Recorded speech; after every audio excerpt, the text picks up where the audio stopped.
The following episode touches on topics of child sexual abuse and other situations that some listeners may find distressing. Listener discretion is advised. In September of 1997, on a warm Michigan evening, a young girl would be playing outside of her apartment while her mother ran to run some errands. Upon her mother's return, the young girl would be nowhere to be found. A massive search would soon be launched, but 24 years later, her disappearance remains a tragic mystery. This is Midwest Mystery Files, Episode 12, The Disappearance of Brittney Beers. Hello everyone, welcome to Midwest Mystery Files. I'm your host Jeremiah, and I just want to start off by apologizing to my returning listeners. In my last episode, after the hecticness of moving and a long pause in episodes, I promised we were back in business on a regular release schedule. Seeing as how that episode dropped November 2nd, and if all goes well, this is dropping November 30th, I didn't quite adhere to that promise. Without rambling too much, essentially, once moving was done, organizing and unpacking, as well as a few minor projects, took more time than expected. My wife and I worked split shifts, me being on second, and with the toddler being home with me during the day, and both kids being home with her in the evening, things were a slow process around here. I probably could have rushed to get this episode written and recorded. However, I felt rushed work is sloppy work, and Brittney Beers deserves better than that when attention is brought to her case. However, we should be up and running now.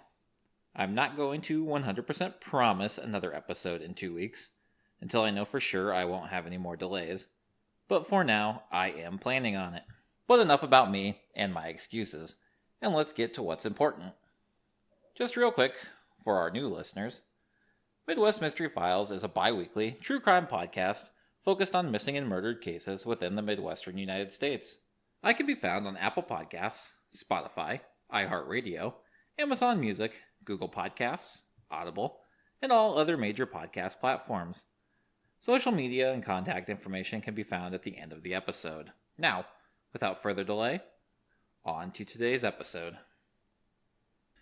Brittney Ann Beers was born August 1st, 1991, to Tina Stetler and Raymond Beers. Not much is on the public record about Brittney, but she has been noted as being a tomboy who loved the outdoors.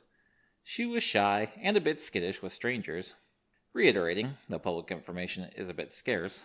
From what I can tell, she is one of 3 children from Tina Stetler, being the middle child between her 2 half-siblings, her older brother Joshua and her younger sister Autumn, and one of 2 children from Raymond Beers, being the younger child to her half-sister Dixie. In September of 1997, 6-year-old Brittney was living with her mother, her older brother, younger sister, and her uncle James Beers at the Village Manor Apartments in Sturgis, Michigan.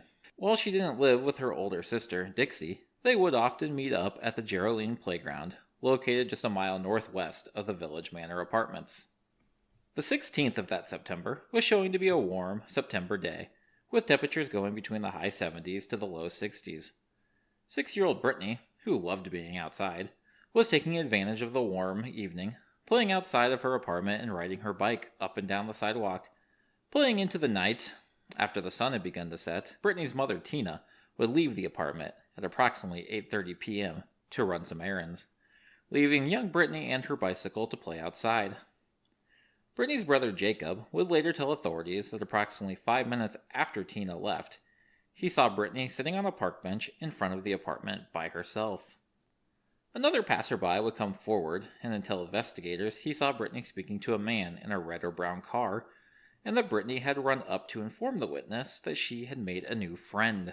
The timeline does get a little confusing with these 2 statements. Some reports note the witness as seeing Brittney on the bench 5 minutes after Tina left and seeing her talk to the man at that time and never even mentioning Jacob. Other reports note Jacob seeing Brittney first and then the witness, so it is a bit unclear how much time elapsed before the witness saw Brittney. Tina would return home at 9:05 p.m., and upon not seeing Brittney anywhere, she told Jacob to go and look for her and bring her home. After some time looking, Jacob would return home and inform Tina that he could not find Brittney anywhere. At 10:30 p.m., police would be called, and the search for Brittney would begin. The search would include both police as well as local citizens, and no stone was left unturned. Brittany's bike would be found first, not far from where she vanished from.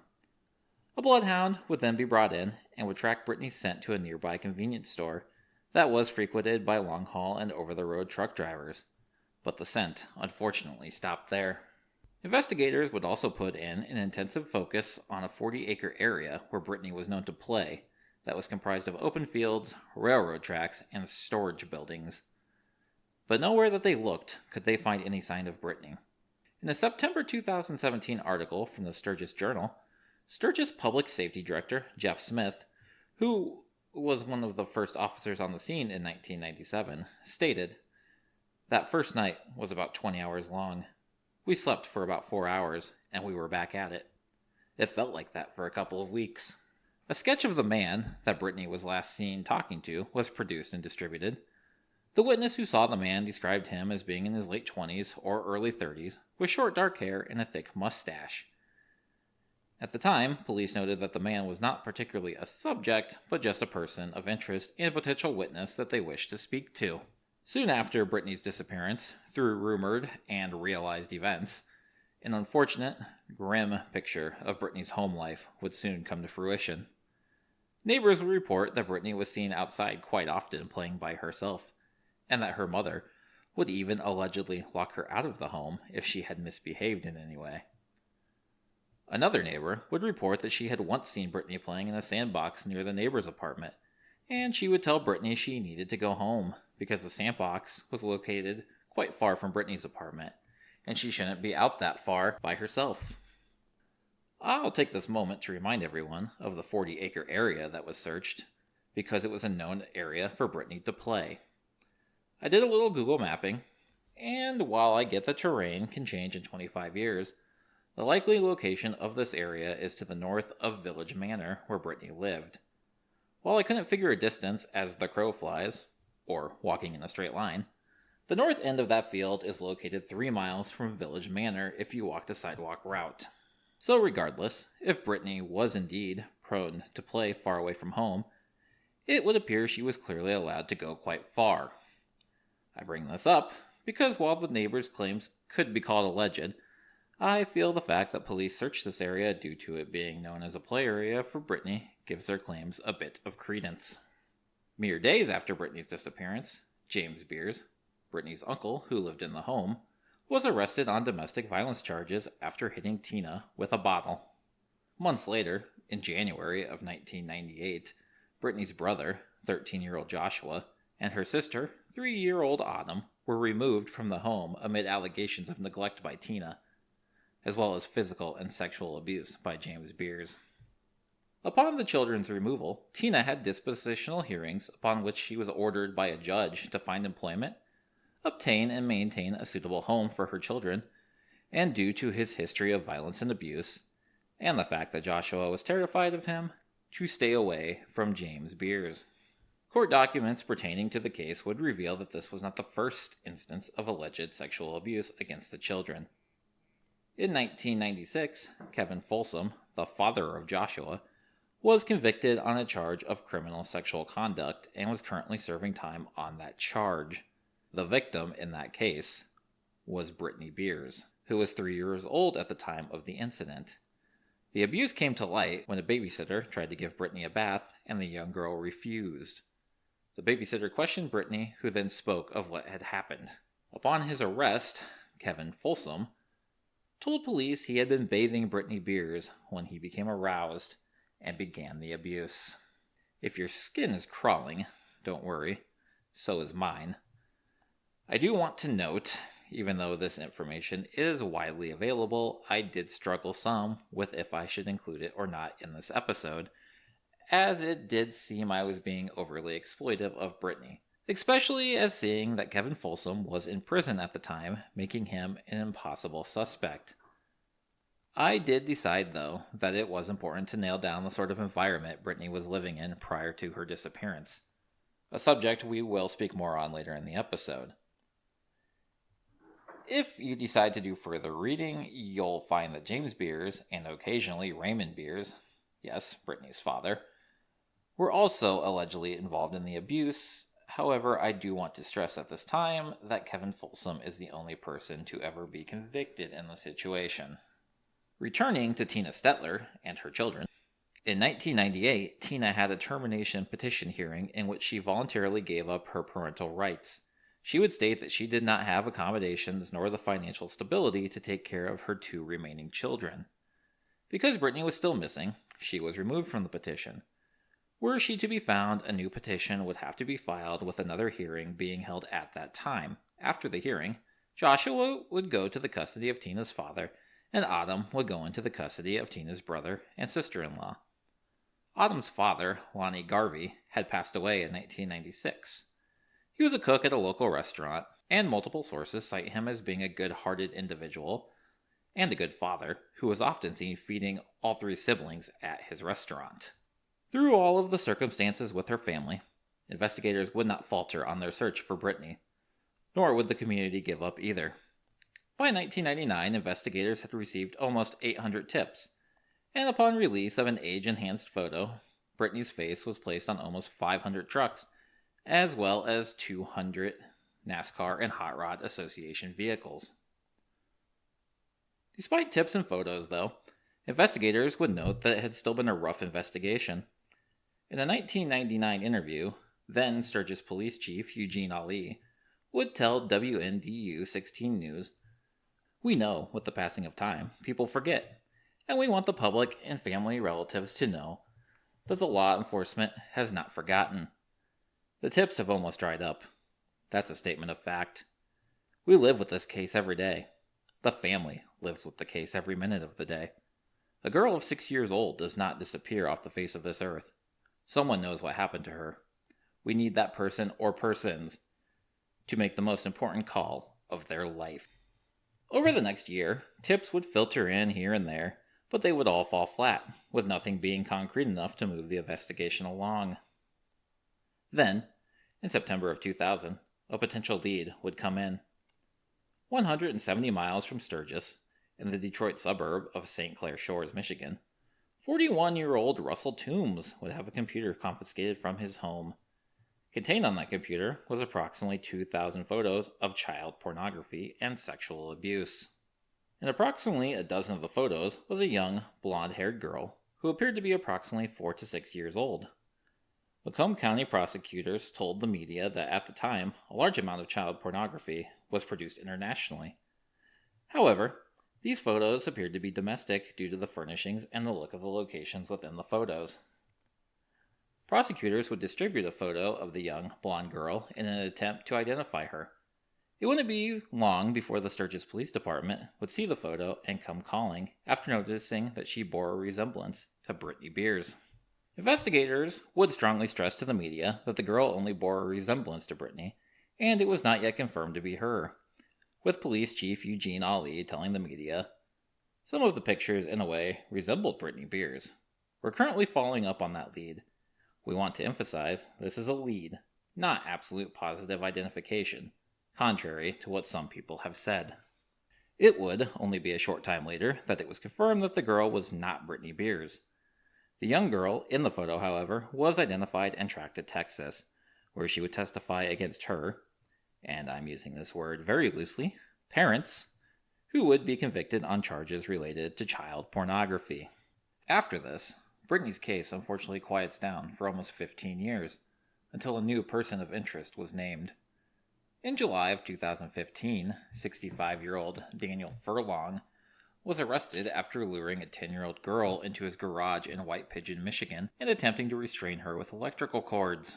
Luckily, the girl was able to escape and alert police, who then arrested Furlong. Upon his arrest, police took samples of Furlong's DNA, which came back as a match to the saliva and blood collected off the victim in another murder. That victim was 11-year-old Jody Perrick of Constantine, Michigan. Jody was reported missing in November of 2007 before being found murdered in the Constantine Township Cemetery. For many years, heavy suspicion had fallen on a local reserve officer, but the matching of Furlong's DNA to the scene would change everything. In a plea deal that would see the charges dropped in the July 2015 abduction attempt, as well as any other murders he would confess to outside of Jody Perrick's, Furlong confessed to abducting Jody off the sidewalk outside of his home in Constantine and pulling her into his garage. He then proceeded to sexually assault her and suffocate her with a plastic bag. He then took her body and dumped it in the darkest part of the cemetery that he could find.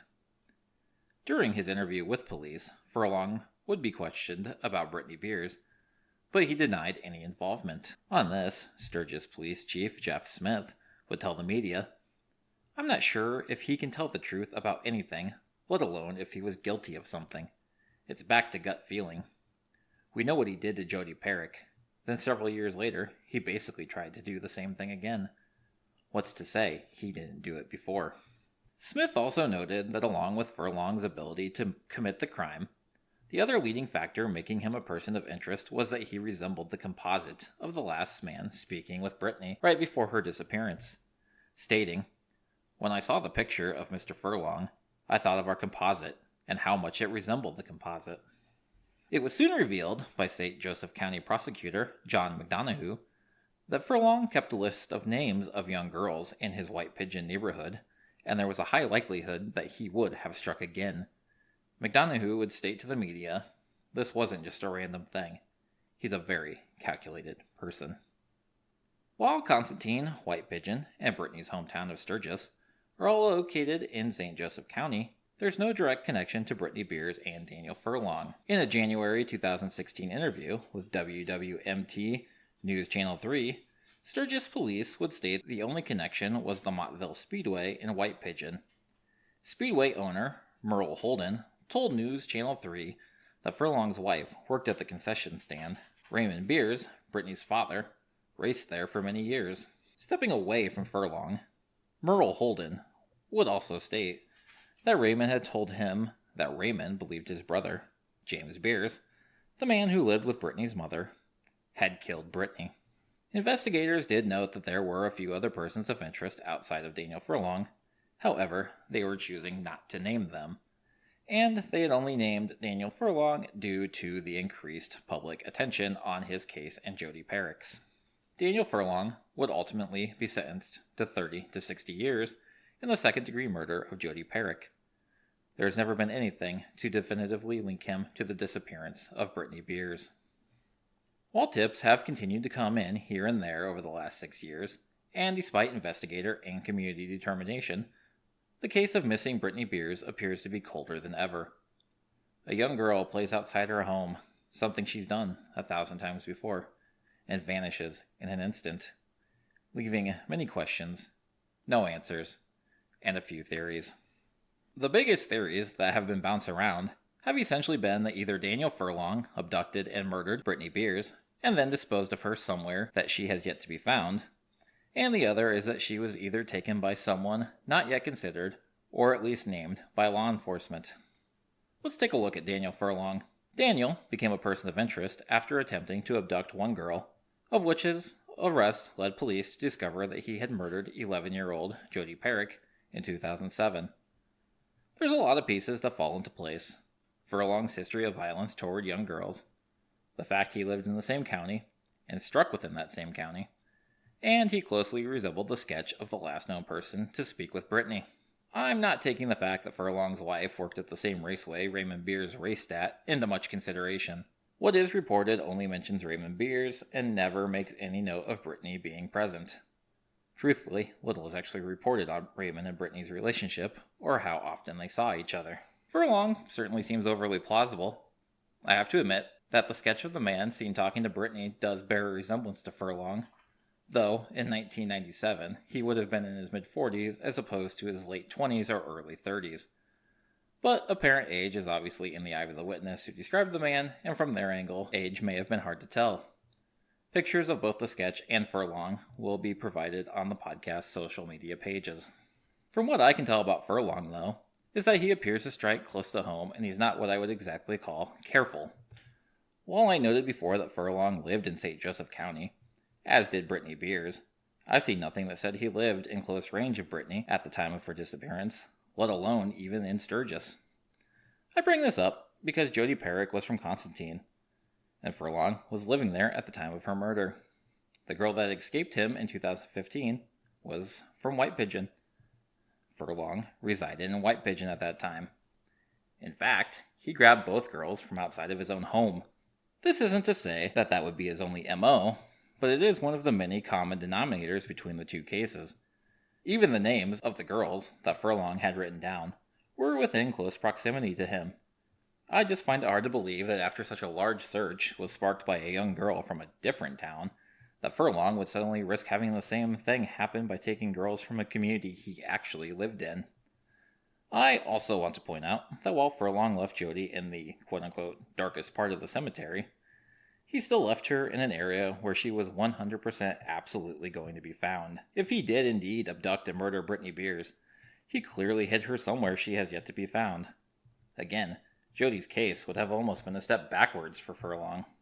The only real scenario that I can imagine is, and I want to stress, this is heavy speculation on my part based off what is known, is that maybe the man seen talking to Brittany was Furlong.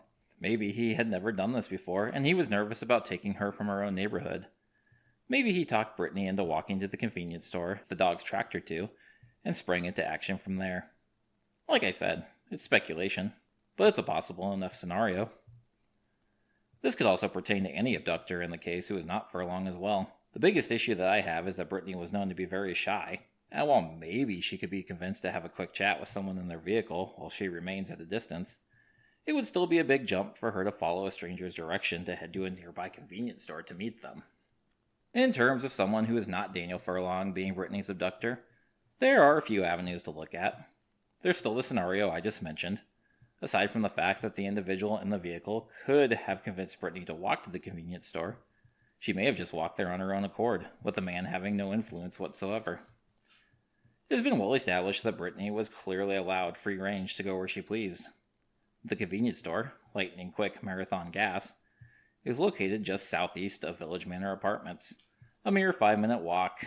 Maybe she walked there and someone saw a moment of opportunity and unfortunately grabbed her. Whether that was the case, or the man in the car lured her there, the convenience store sits on Highway 12, a major highway. The culprit could have been out in the parking lot and gone within a few seconds.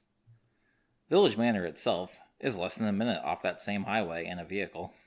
Really, Brittany could have gone walking or riding her bike in any direction, and the unfortunate truth is, an abductor could have had her in a vehicle and across the state of Michigan, or just south into Indiana, in no time. From what is known in the case, any one of these situations is probably not that far out of the question. One angle I think would be interesting to look at is that in a 1998 South Bend Tribune article, a waitress who worked with Lonnie Garvey, the father of Brittany's sister Autumn, speculated that she thought someone took Brittany to give her a better life. This is interesting to me, as I can't think of a time I've ever seen such a theory thrown around. Granted, it's not a theory I've seen thrown around outside of that waitress's comment, but I think it's worth considering. Based off what is alleged and what's confirmed, I think it's safe to say that Brittany did not have the best home life in terms of parental guidance or who was allowed to be around her. By the time she was 6 years old, she had been through more than any child should have to go through. Couple that with claims of being locked out of her home, as well being seen at great distances from her home unattended, plus living with a man that her mother refused to leave even after being told by a judge to for the welfare of her children, it doesn't take much to tell that things were not good inside of the Tina Stetler and James Beers apartment. Look, I'm a father, and as such I do my best not to be too judgmental of other parents when I don't know a whole story, especially ones I don't know. However, there is more than enough here to give me a gut feeling that all was not well in Brittany's life, and I wouldn't find it hard to believe that maybe someone who was leaving town for good, and maybe didn't know the family directly, but knew enough, decided to take matters into their own hands, taking Brittany off to raise as their own, or to hand her off to someone else that they knew would do Brittany good. Once again, that's all speculation, but people do make bold moves when it comes to the safety of children. So once again, it's not outside the realm of possibility. There is extended family who would have most likely have ended up with Brittany eventually, which does make such an abduction more than questionable, but it's still the most optimistic outcome in this case. Something I'm not going to theorize on, but I do want to address, is James Beers. Anyone who does further reading on this case will see that a lot of people online, and a lot of people from Sturgis, have pinned this case on James. After Daniel Furlong, he is the most talked about person.